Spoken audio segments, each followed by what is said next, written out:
Let's get more analysis and bring in Ariane Bogain, lecturer in French at the University of Northumbria. Ariane, thanks for being with us. This is truly, I believe, and you will correct me if I'm wrong, an unprecedented situation.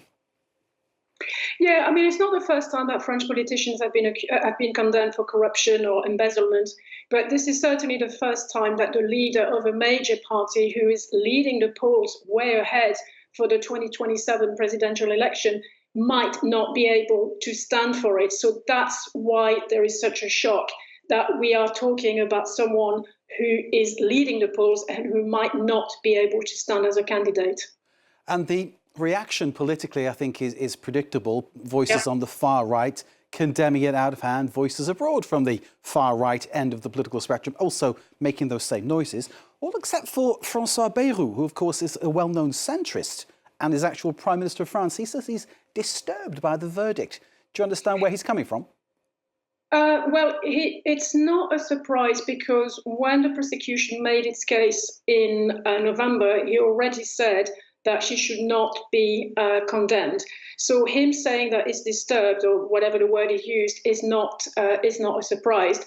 But really, you know, everyone is entitled to criticize a court decision. You might think it's too harsh. You might think in this particular case that the sentencing is disproportionate to the crime committed. But there is a procedure for that, and the procedure is the appeal process. So all this noise that we've heard today, all these really harsh words against the dictatorship of judges, against judges being against the people, all of this really harsh rhetoric is a political strategy to weaponize a judicial decision and galvanize her base and trying to make political gains out of a detrimental judgment. But really, there is a procedure and she's going to do it, which is to appeal and see what the appeal court will say. Indeed, there's all this woe is me, I'm a victim, all those kind of things being said. Of course, she's trying to say it's a political decision that has been handed down by the French court. But at the end of the day, she's committed a crime. So as you and I talk now, she is basically a crook. She's being convicted. And so therefore, what she's going through is perfectly justified. Well, this is a court decision who found her guilty. And now she's going to appeal. Right. So this should be really, in an ideal world, this should be the end of the discussion. She was found guilty and now she's going to appeal.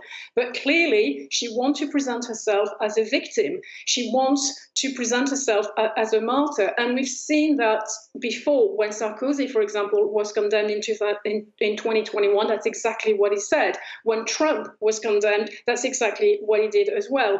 So it's, she is condemned. She's going to appeal. And all of this noise is not, in my mind, is dangerous for the rule of law, because what she's doing is undermining the independence of the judiciary. But it's a well-known strategy. The playbook has been played not just in France but around the world. And in terms of what happens next, then clearly, as you say, Marine Le Pen is going to want to cash in on this. The National Rally will do all it can to cash on this. Jordan Bardella, of course, who stands to take her place as the candidate in 2027, will also be trying to get the maximum out of this too. Well, the thing is, what really happens today is that it has totally reshuffled the cards for the 2027 presidential election. If she still wants to be a candidate, I'm saying that the appeal court might overturn the verdict. A campaign will still be derailed because she'll have another trial, and obviously all the other parties are going to hammer her with accusation of being dishonest, etc., etc.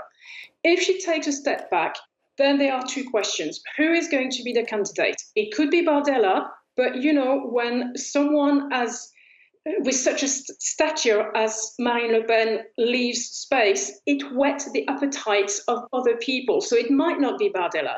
And then which political line are they going to choose?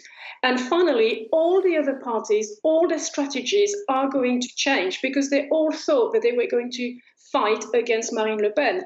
And it's very different competing against her as it is competing against a less well-known person. So everything today has been appended when it comes to the presidential election.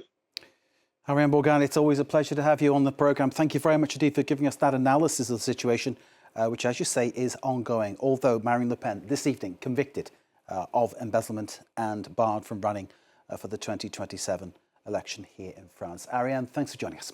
Thank you.